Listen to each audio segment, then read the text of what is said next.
По повод 3 декември, светскиот ден на лица со инвалидност, во просториите на Даре Џамба се одржа средба на која своје обраќање имаа претседателите на Националниот сојуз на лица со инвалидност Душан Нешевски и претседателот на Националниот сојуз на глуви и наглуви Васко Марков, фокусирајќи се на проблемите со кои се соочуваат овие лица.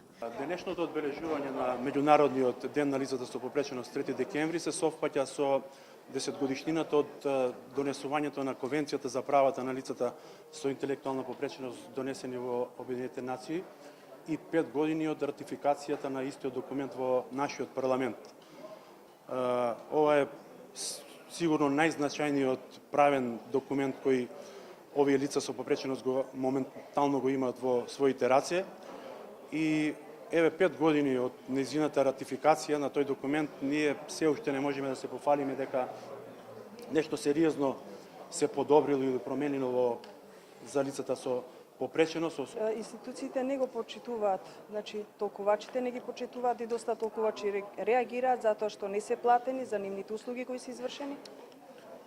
Да, значи доста пати се обраќавме до Министерство за правда, така да од причини што толкувачите не се платени. Значи тоа е проблемот и од тие причини толкувачите сами ни се повлекуваат и каде да одат. Значи лутаат полиција, не знаат каде да одат.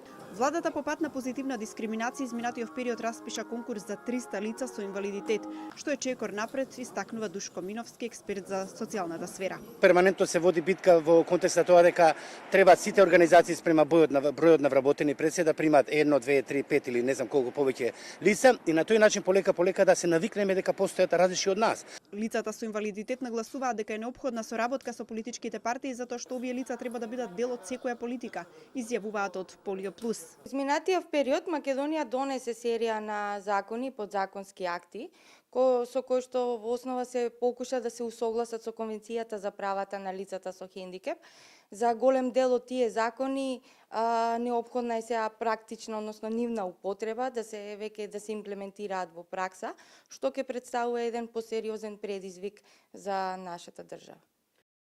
Докаде е пак соработката на Полио Плюс со политичките чинители во македонското општество?